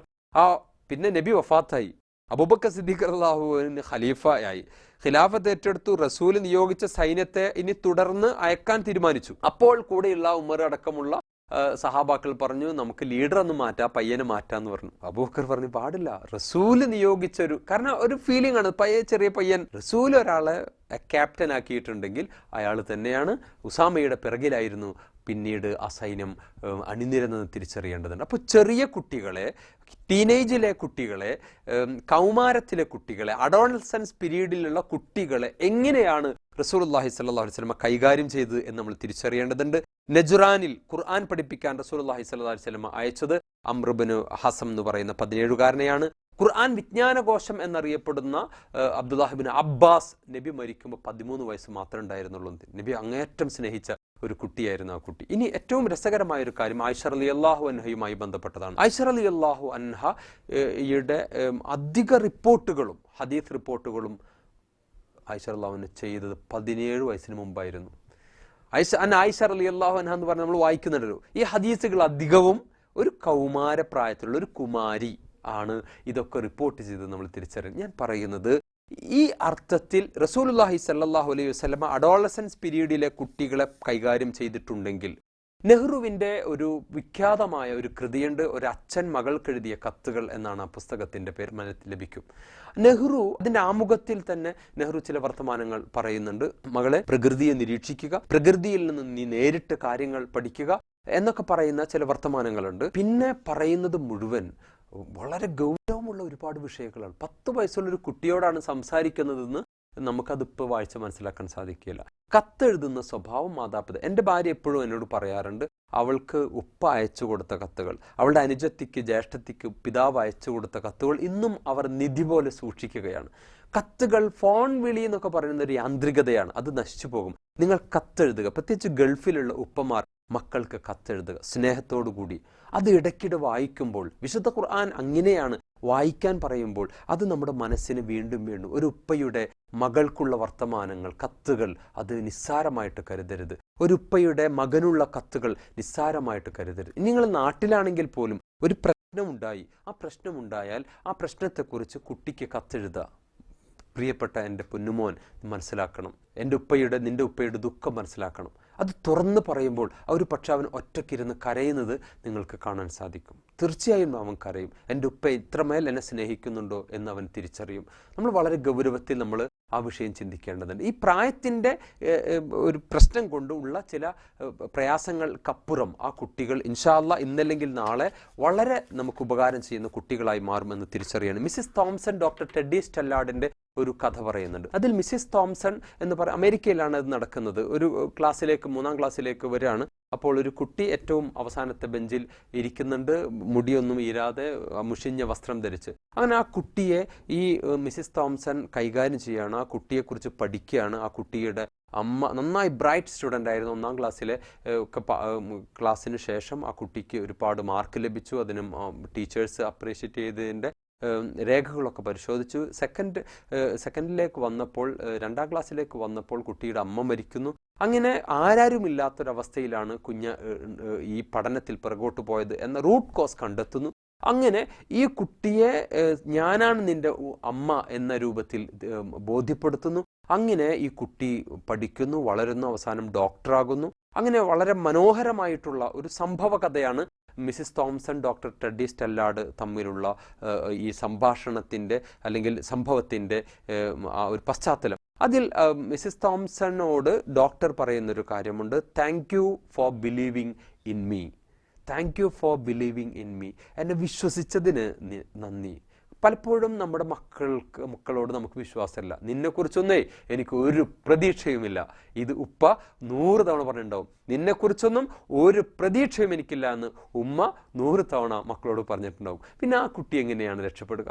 നേരെ മറിച്ച് മുഷിഞ്ഞ വസ്ത്രം ധരിച്ച അലസനായി കുട്ടിയോട് പറഞ്ഞത് യു ക്യാൻ, നിനക്ക് സാധിക്കും, thank you for believing in me, എന്നിൽ വിശ്വസിച്ചതിന്, എന്നിലെ കഴിവിനെ മനസ്സിലാക്കിയതിന് അമ്മേ, ടീച്ചറെ, അങ്ങേക്കു നന്ദി. ഈ ഏറ്റവും അവസാനം ഈ ഫിലിമിൻ്റെ ഏറ്റവും അവസാനം എഴുതി കാണിക്കുന്ന ഒരു മെസ്സേജ് ഉണ്ട്. You can never tell what type of impact on another's life by your action or lack of action. നിന്റെ ആക്ഷൻ ഓർ അല്ലെങ്കിൽ നിന്റെ പ്രവർത്തനമോ നിന്റെ സൈലൻസോ ഒരാളിൽ എത്രമേൽ വലിയ ഇമ്പാക്റ്റ് ആണ് ഉണ്ടാക്കുക എന്ന് ആർക്കും പറയാൻ സാധിക്കുകയില്ല എന്നാണ്. അഥവാ ഒരു പാട്ട് പാടുന്ന ഒരു കുട്ടിയോട് യെസ്, മനോഹരമായി എന്ന ആ വാക്ക് മതി, ആ പോസിറ്റീവ് സ്ട്രോക്ക് മതി ആ കുട്ടിയെ നല്ല ഗായകനാക്കി മാറ്റാൻ, നല്ല ഖുർആൻ പാരായണം ചെയ്യുന്ന കുട്ടിയാക്കി മാറ്റാൻ. നേരെ മറിച്ച് നിന്റെ രാഗം മോശമാണെന്ന് പറയുന്ന ആ ഒരു വർത്തമാനം മതി ആ കുട്ടിയെ എല്ലാ അർത്ഥത്തിലും തകർക്കാൻ. അതുകൊണ്ട് നമ്മൾ ഡിസ്ട്രക്ഷന് വേണ്ടി നമ്മൾ ശ്രമിക്കരുത്. നമ്മൾ കൺസ്ട്രക്റ്റീവ് ആയി മാറാൻ ശ്രമിക്കേണ്ടതുണ്ട്. നമ്മൾ കൺസ്ട്രക്റ്റേഴ്സ് ആയി മാറാൻ ശ്രമിക്കേണ്ടതുണ്ട്. നിർമ്മാതാക്കളായി മാറുക. നമ്മളൊരിക്കലും സംഹാരകരാകാതിരിക്കാൻ ശ്രദ്ധിക്കുക. ചാപ്മാൻ്റെ ഒരു 5 ലവ് ലാംഗ്വേജസിൽ പറയുന്ന വളരെ പ്രധാനപ്പെട്ട ഒരു കാര്യം വേർഡ് ഓഫ് അഫർമേഷൻ. കുട്ടികൾക്ക് നന്ദിയുടെ വർത്തമാനങ്ങൾ, അവർക്ക് ഇത്തരം പ്രോത്സാഹനത്തിൻ്റെ വർത്തമാനങ്ങൾ, അവർക്ക് ഇത്തരം തലോടലുകളുടെ ഫിസിക്കൽ ടച്ച് പറയുന്നുണ്ട്. അതിൽ കുട്ടികൾക്ക് തലോടുക, കുട്ടികൾക്ക് ലഭിക്കുന്ന തലോടൽ, പ്രത്യേകിച്ച് പെൺകുട്ടികൾ. നിന്റെ 10ാം ക്ലാസ്സിൽ പഠിക്കുന്ന മകൾക്ക് നീ ഉമ്മ കൊടുക്കണം. ഉമ്മയും ഉപ്പയും കുട്ടിയുടെ നെറുകിൽ ഉമ്മ വെക്കണം. ഈ ടച്ച് ഹങ്കർ വളരെ പ്രധാനമാണ്. നമ്മൾ ഒരു 4ാം ക്ലാസ് കഴിയുന്നതോടുകൂടി കുട്ടിയെ തൊടില്ല, ഉപ്പയും ഉമ്മയും തൊടില്ല. ഈ ടച്ച് ഹങ്കർ കുട്ടികൾക്കുണ്ടാവും, ഫിസിക്കൽ ഹങ്കറും ഇമോഷണൽ ഹങ്കറും. ഈ ഹങ്കർ പിന്നീട് പൂർത്തീകരിക്കുന്ന അവളുടെ ക്ലാസ്സിൽ ഏതോ ബോയ് അവളെ തൊടുമ്പോഴാണ് അവൾ അനുഭവിക്കുന്നത്. സ്വാഭാവികമായും അവൾക്കത് ഭയങ്കരമായിട്ട് തോന്നും. കാരണം അവൾക്ക് സ്പർശനം വേറെ ലഭിക്കുന്നില്ല. പിന്നീട് ഇതാണ് ഏറ്റവും വലിയ സംഭവം എന്ന കുട്ടി വിചാരിക്കുകയാണ്. അതുകൊണ്ട് മാതാവും പിതാവും സ്വന്തം മകളെ ചേർത്ത് നിർത്തുകയും അവളുടെ റസൂലുള്ളാഹി സ്വല്ലല്ലാഹു അലൈഹി വസല്ലം അങ്ങനെ ചെയ്യാറുണ്ടായിരുന്നല്ലോ. പ്രവാചകൻ മുന്നിലിരിക്കുകയാണ്, വീടിൻ്റെ മുന്നിൽ. ഫാത്തിമ കടന്നു വരികയാണ്. അപ്പോൾ റസൂലുള്ളാഹി സ്വല്ലല്ലാഹു അലൈഹി വസല്ലം എഴുന്നേൽക്കുന്നു. ഖാമ ഇലൈഹ, ഫാത്തിമയുടെ അടുത്തേക്ക്, കൗമാരക്കാരിയായ ഫാത്തിമയുടെ അടുത്തേക്ക് റസൂൽ നടന്നു ചെല്ലുന്നു. അങ്ങനൊക്കെ ചെയ്യണം. അതാണ് റെസ്പെക്റ്റ് എന്ന് പറയുന്നത്. എന്നിട്ട് ഫഖബ്ബലഹ, റസൂൽ ആ കുട്ടിയെ ഉമ്മ വെക്കുന്നു. അജലസല കുർസി റസൂലുള്ളാഹി സ്വല്ലല്ലാഹു അലൈഹി വസല്ലം പ്രവാചകന്റെ സ്വീറ്റിൽ കൊണ്ടിരുത്തുന്നു. ഇത് വാപ്പ കുട്ടിനെ കാണുമ്പോഴേക്ക് വരുന്നുണ്ട് ആ കുരുത്തം കേട്ടോ എന്ന് മനസ്സിൽ തോന്നുക. പിന്നെ മുഖമൊക്കെ അങ്ങനെയാണ്. പിന്നെ ഒരു തുറപ്പിച്ചൊരു നോട്ടം. അപ്പോൾ കുട്ടി ഉടനെ തല താർത്തു. ഈ ചങ്ങാതി ഇവിടെ ഇരിക്കണ്ടല്ലോ, ഉപ്പ് തന്നെ വരണ്ടേരുന്നില്ല എന്നാണ് അവൻ്റെ മനസ്സിൽ. പലപ്പോഴും ഇൻഡയറക്റ്റ് ആയിട്ടാണ് സംസാരിക്കുന്നത്. മോനോട് നേരിട്ട് സംസാരിക്കില്ല. എവിടെ നിന്റെ മോൻ? അപ്പൊ ഇയാളായിട്ട് ബന്ധമില്ലാന്ന് തോന്നുക. ഉമ്മാട് പറയാണ് എവിടെ നിന്റെ മോൻ? അവൻ വന്നിട്ടില്ല. അവൻ വന്നാ പറഞ്ഞേക്ക്. അപ്പോ ഉപ്പ വന്നു കഴിഞ്ഞാൽ ഈ പാവ ഉമ്മ പറയും, എടാ ഉപ്പ ഇങ്ങനെ പറഞ്ഞു. അതെ, ശരി, ഇന്ന് അയാൾ വന്ന ഇങ്ങനെ പറഞ്ഞേക്ക്. ഇങ്ങനെ ഈ ഉമ്മ ഇതിനിടയിൽ കിടന്ന് വല്ലാതെ പ്രതിസന്ധി അനുഭവിക്കുകയാണ്. ഈ ഈ ഇൻഡയറക്റ്റ് ആയിട്ടുള്ള, ഈ വ്യംഗ്യമായിട്ടുള്ള ഈ ഈ ദ്വയാർത്ഥ പ്രയോഗങ്ങൾ നിർത്തൂ നിങ്ങൾ, എന്നിട്ട് തുറന്ന് പുഞ്ചിരിയോടുകൂടി. റസൂൽ അങ്ങനെ പഠിപ്പിച്ചത്. നമ്മുടെ പ്രശ്നം ഞാൻ എങ്ങനെയാകണമെന്ന് ഞാൻ തന്നെ തീരുമാനിക്കുന്നു എന്നതാണ് ഏറ്റവും വലിയ പ്രശ്നം. എനിക്ക് മാറ്റം സംഭവിക്കേണ്ടതുണ്ട് എന്നല്ല, എൻ്റെ കുട്ടി മാറണമെന്ന് നമ്മൾ ചിന്തിക്കുന്നത്. നാം മാറാതെ എങ്ങനെയാണ് അവർ മാറുക? വലിയൊരു ലോകം മുഴുവൻ നന്നാവാൻ ചെറിയൊരു കാര്യം കാതിലോതാം ഞാൻ, സ്വയം നന്നാവുക എന്ന് കുഞ്ഞുണ്ണി മാഷ് പറയുന്നുണ്ട്. അപ്പൊ നമ്മൾ സ്വയം നന്നാവാൻ തയ്യാറാകുക. എനിക്ക് പ്രശ്നമുണ്ടെന്ന് ഉപ്പ മനസ്സിലാക്കട്ടെ, എനിക്ക് പ്രശ്നമുണ്ടെന്ന് ഉമ്മ മനസ്സിലാക്കട്ടെ. നമ്മൾ ദേഷ്യം പിടിക്കുമ്പോൾ ചൂടാകാറില്ലേ? അത് തന്നെയല്ലേ മകനും ചെയ്യുന്നുള്ളൂ. എത്രയോ കാര്യങ്ങൾ ഭർത്താവ് എന്നോട് പറയാറുണ്ട്, ഞാൻ അനുസരണക്കേട് കാണിക്കുന്നു. എൻ്റെ മകനും അതേ ചെയ്യുന്നുള്ളൂ, എൻ്റെ മകളും അതേ ചെയ്യുന്നുള്ളൂ. പ്രത്യേകിച്ച് പെൺകുട്ടികൾക്ക് വളരെയധികം കെയർ ഉമ്മയുടെ ഭാഗത്തുനിന്ന് കൊടുക്കേണ്ടതുണ്ട്. പെൺകുട്ടികളുടെ ശാരീരികമായ മാനസികമായിട്ടുള്ള ഒരുപാട് പ്രശ്നങ്ങളുണ്ട്, ഒരുപാട് ടെൻഷനുണ്ട്. അതൊക്കെ അവർ സ്നേഹപൂർവ്വം അവരെ ബോധ്യപ്പെടുത്താൻ ശ്രമിക്കേണ്ടതുണ്ട്. ഇല്ലെങ്കിൽ വലിയ ദുരന്തമായിരിക്കും ഉണ്ടാവുക. ഒരു പെൺകുട്ടിയെ, ഒരു കൗമാരക്കാരിയുള്ള പെൺകുട്ടിയെ ഒരുത്തൻ പിന്നാലെ എപ്പോഴും അവൻ പിന്നാലെ കൂടുന്നു. അങ്ങനെ ഈ മോൾ ഭയങ്കര അസ്വസ്ഥയായി. അപ്പം ഇവൾക്ക് പറയണം ഉമ്മയോട്, ഇവൾ മിണ്ടാതിരിക്കുകയാണ്, മൗനിയാണ്. അപ്പോൾ ഉമ്മ ദേഷ്യപ്പെടാം, നീ എന്താടി, നിനക്ക് എന്തെങ്കിലും വേറെന്തെങ്കിലുമൊക്കെ സ്നേഹം തുടങ്ങിയോ? അപ്പോഴേ നമ്മൾ നെഗറ്റീവായിട്ട് ചിന്തിക്കുക. ഇപ്പം എന്താ, നിനക്ക് ഞങ്ങളോടൊന്നും സംസാരമില്ലേ? ഇങ്ങനെ ഇത് കേൾക്കുമ്പോഴേക്ക്, കാരണം കുട്ടി ഈ പിന്നാലെ നടക്കുന്ന ഇവൻ ഇനി എന്തൊക്കെ പുല്ലാപ്പാണ് ഉണ്ടാക്കാന്ന് ചിന്തിച്ച് വിഷമിച്ചിരിക്കുമ്പോൾ അതിൽ കൂടുതൽ കുത്തി നോവിക്കുക ചെയ്യുന്നത്. അവസാനം ഈ ഉപ്പ അല്പം ബോധമുള്ള ഉപ്പയായിരുന്നു. ഉപ്പ കുട്ടിയെ വിളിച്ചുകൊണ്ട് സ്നേഹപൂർവ്വം ചോദിച്ചപ്പോഴാണ് കുട്ടി ഇത് പറയുന്നത്. പറഞ്ഞു, മോൾ ഒരു പേടിയും പേടിക്കേണ്ട, അവൻ ഇനി വന്നാൽ മോള് അവൻ്റെ മുഖത്ത് നോക്കി പറയാ, ഇനി മേലിൽ നീ എൻ്റെ പിന്നാലെ വന്നാൽ ഞാൻ എൻ്റെ പേരൻസിനെ അറിയിക്കും എന്ന് പറയാം. സിമ്പിൾ ഒരു ഒരു ഒരു പരിഹാരമായിരുന്നു അത്. കുട്ടി അങ്ങനെ പറഞ്ഞു. പിറ്റേ ദിവസം മുതൽ അവൻ്റെ പൊടി പോലും ഇല്ല കണ്ടുപിടിക്കാൻ. കാരണം ആപ്പിയമ്മി അറിഞ്ഞു കഴിഞ്ഞാൽ പ്രശ്നമാണ്, ഇവളെ എളുപ്പമല്ല വളക്കാൻ എന്ന്. ഇതിൽ പഠിച്ച എക്സ്പേർട്സ് ഉണ്ട് ഒരുപാട് പേര്. ഇപ്പോൾ അവരാണ് ഇതിനൊക്കെ കൂട്ടു നിൽക്കുന്നത്. അതുകൊണ്ട് നിങ്ങളുടെ മക്കളെ അത്തരം ഫ്രണ്ട്സിൻ്റെ നിന്ന് രക്ഷപ്പെടുത്താൻ ശ്രമിക്കണം. കുട്ടികൾക്ക് തന്നെ പറഞ്ഞു കൊടുക്കണം. ഇത്തരം കണക്ട് ചെയ്ത് കൊടുക്കുന്ന കണക്ഷൻ ശരിയാക്കി കൊടുക്കുന്ന ചില ആളുകളുണ്ട്. അവർക്ക് ഫീസൊന്നുമില്ല, വിത്തൗട്ട് ഫീ അവർ ഇത് ചെയ്തു തരും.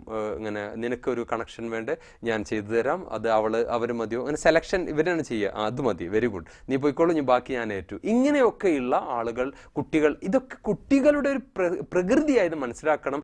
അതല്ല അതൊക്കെ ഗൗരവമായി എടുത്ത് ബഹളമുണ്ടാക്കിയാൽ ഒലിച്ചു പോകുന്നത് ഒരു കുടുംബത്തിൻ്റെ മൊത്തം സ്വാസ്ഥ്യമായിരിക്കും എന്ന യാഥാർത്ഥ്യം നമ്മൾ തിരിച്ചറിയും. You may house their bodies but not their souls എന്ന് ഖലീൽ ജിബ്രാൻ പറയുന്നുണ്ട്.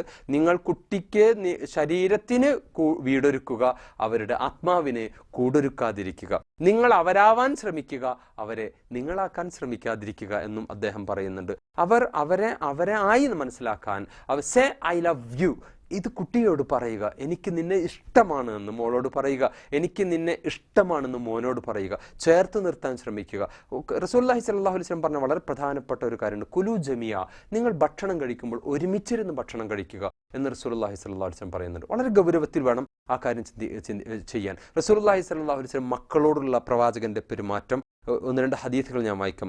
അബു അയ്യൂബ് അൽ അൻസാരി റളിയല്ലാഹു പറയുന്നുണ്ട്, دخلت على النبي صلى الله عليه وسلم والحسن والحسين يلعبان بين يديه أو في حجري فقلت يا رسول الله أتحبهما فكيف لا أحبهما وهما ريحانتاي من الدنيا أشمهما. ഹസനും ഹുസൈൻ റളിയല്ലാഹു അൻഹു ആയിട്ട് നബി സല്ലല്ലാഹു അലൈഹി വസല്ലം കളിക്കുകയാണ്. അപ്പോൾ ഒരു സഹാബി അയ്യൂബ് അൽ അൻസാരി വന്നിട്ട്, താങ്കൾക്ക് ഇവരെ ഇഷ്ടമാണോ? എങ്ങനെ ഇഷ്ടപ്പെടാതിരിക്കും, ഇവര് എൻ്റെ റൈഹാൻ പുഷ്പമാണ്, ഞാൻ അവരെ സുഗന്ധം ആസ്വദിക്കുന്നു എന്ന് റസൂലുള്ളാഹി സ്വല്ലല്ലാഹു അലൈഹി വസല്ലം പറയാണ്. ഉസാമ റളിയല്ലാഹു അൻഹു പറയുന്നുണ്ട്, കാരണം നബി സല്ലല്ലാഹു അലൈഹി വസല്ലം യഖുദനി വയഖഉദനി അലാ ഫഖദി വയഖഉദുൽ ഹസൻ അലാ ഫഖദിഹി അൽ-ഉഖ്റ ثم يضمنا ثم يقول اللهم إني أرحمهما فارحمهما.